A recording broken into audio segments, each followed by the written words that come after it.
Hey sports fans, Coach Nick here, and let's look at what happened in tonight's Game 4 between the Pacers and the Wizards. First off, Marcin Gortat didn't play at all in the fourth quarter, and Wizards coach Randy Wittman elected to play Al Harrington and Drew Gooden in the front court together for 20 minutes. Just to give you some context, Wittman played these two together in the regular season in 19 games for a total of 215 minutes, their 40th most used two-man lineup. In the playoffs, of their 9 games, these two only played together in 3 games for 26 minutes total, Wittman's 34th most used two-man lineup. That said, the Wizards found tremendous success with these two playing together. They were part of a huge plus 14 run the first 7 minutes of the second quarter, and another plus 5 run to start the fourth. But when you throw a lineup you don't use much out there in the fourth quarter with your season on the line, you need to know when to yank them before they stop helping your team and start hurting it. But Coach Wittman elected to keep them in just a little too long, never bringing back his starting center Marcin Gortat. This was a huge head scratcher to say the least, and there doesn't seem to be a ready explanation. With 2 minutes to go, all but one of a 19-point lead has evaporated for the Wizards, and while Paul George had a career night with 39 points and 12 rebounds, the Pacers use a cross screen for David West in the low post. Drew Gooden foolishly gambles for the steal, but Nene comes over for a monster block. On the next possession, Drew Gooden fails to get in position while guarding the ball screener. He should be on the imaginary straight line between the ball and the hoop. Instead, he's at least a step too far to his right. This allows a quick drive by Paul George, and Nene is a step late taking the charge.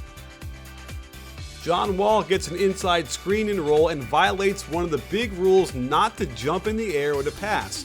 He gets stuck with nowhere to go, and luckily for him, the Pacers can't recover the ball, and there's still plenty of time left. Wall decides to isolate and go to the rim. While Hibbert's body gets verticality and no call, when he brings his arm down to swat and hits Wall on the wrist, you bet your butt that should have been a call.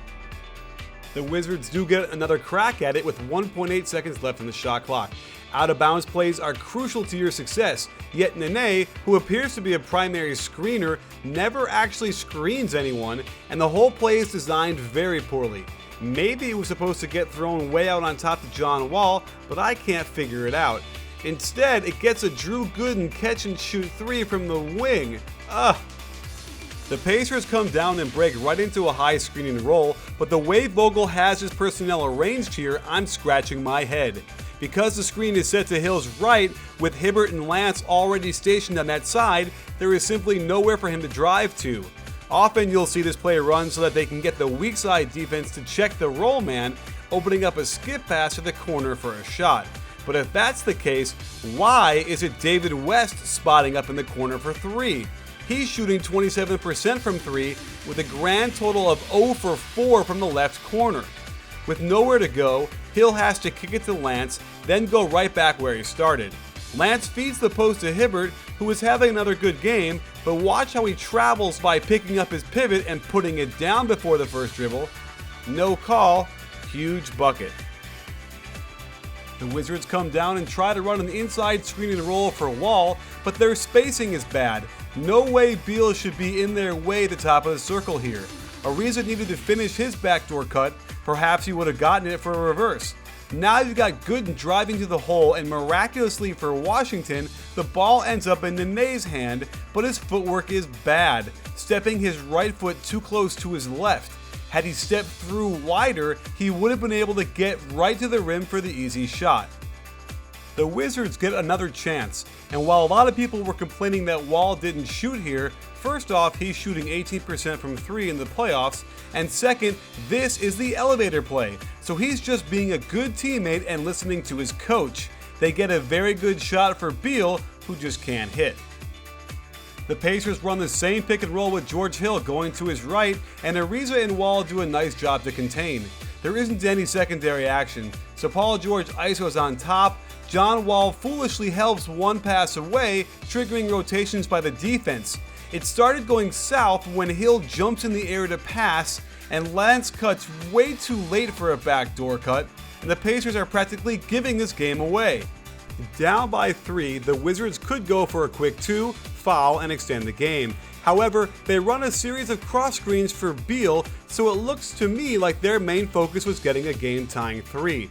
If that was the case, then why would they have Al Harrington in there? Here's a guy who's only played in the fourth quarter of one of their previous 8 playoff games thus far for a grand total of 9 minutes.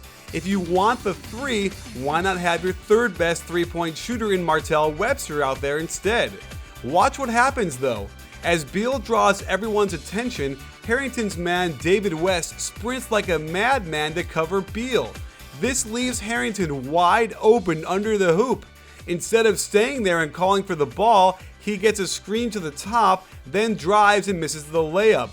The game should be over, but wait, here comes your friend and mine, Lance Stephenson, with the worst play in a playoff game I've ever seen. The only way it's not worse than Isaiah Thomas throwing the ball away against the Celtics is that it's the second round, not the conference finals. Beal gets the ball and absolutely must score this plus the foul. He has to, but the ball doesn't go in. With a timeout left, the Wizards have some hope, but Beal blows the second free throw. Forced to foul, the Wizards put George Hill on the line, and he doesn't have the most confident look in his eye.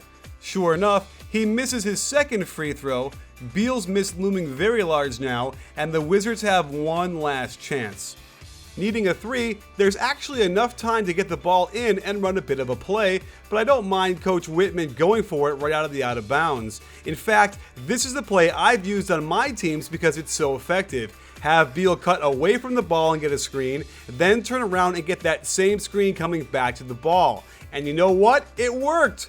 First off, what the heck is Hibbert doing in the game here? He's slow as molasses, there's no need to protect the rim, and the only thing he's going to do is hurt your team by not getting out to a shooter. Which is exactly what happens.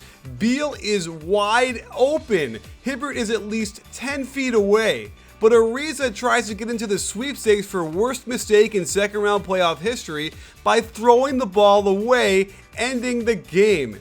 These mistakes are as bad as you can possibly see in a playoff game, and I can't even imagine what's going to happen in Game 5.